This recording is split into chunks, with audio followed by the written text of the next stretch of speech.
ધ્રાંગધ્રાના સુપ્રસિદ્ધ શીતળા માતા મંદિરે ત્રીજી વખત ચોરીની ઘટના.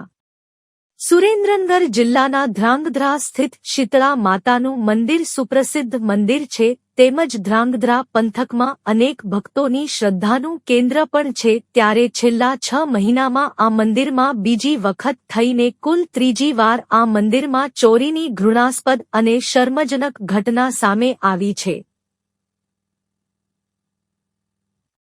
મફતિયાપરા વિસ્તાર સ્થિત પોલીસના બીટ જમાદારોની કામગીરી નિષ્ક્રિય દેખાઈ આવી છે. 6 મહિનામાં બીજી વાર ચોરી જેવી ઘટના છતાંય આરોપી પકડાતા નથી અને આ બીટમાં દેશી, વિદેશી દારૂ, ગાંજા અને જુગાર જેવી પ્રવૃત્તિઓ તેમજ બંધ બારણે અસામાજિક તત્વોને છૂટો દોર અપાતો હોવાની પ્રાથમિક વિગતો મળી રહી છે. જો કે આ બીટ જમાદારો ઉપર કબજા કરતા અસામાજિક તત્વોને પ્રોત્સાહન આપવાની ફરિયાદ ગૃહ મંત્રાલય સુધી ગાજી છે, પણ લાગવગના જોરે ફેવિકોલ માફક ચિપકેલા રહી સમાજમાં કાયદો વ્યવસ્થા જાળવવાના બદલે ગુંડા ઊભા કરવામાં યોગદાન આપતા હોવાની રાવ સામે આવી છે.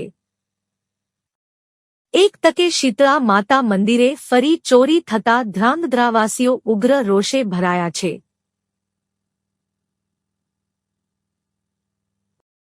જો કે ચોરો દ્વારા મંદિરના સીસીટીવી, રિસીવર, મંદિરની તમામ દાનપેટીઓ અને ચાંદીના વાસણોની ચોરી કરવામાં આવી છે. ત્યારે છેવાડાના વિસ્તારોમાં રાત્રિ પેટ્રોલિંગ સામે અનેક સવાલો ઊભા થયા છે.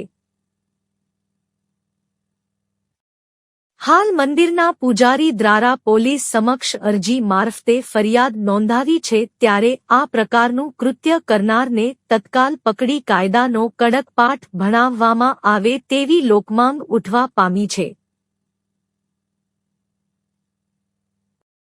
રિપોર્ટ હિતેશ રાજપરા, ધ્રાંગધ્રા.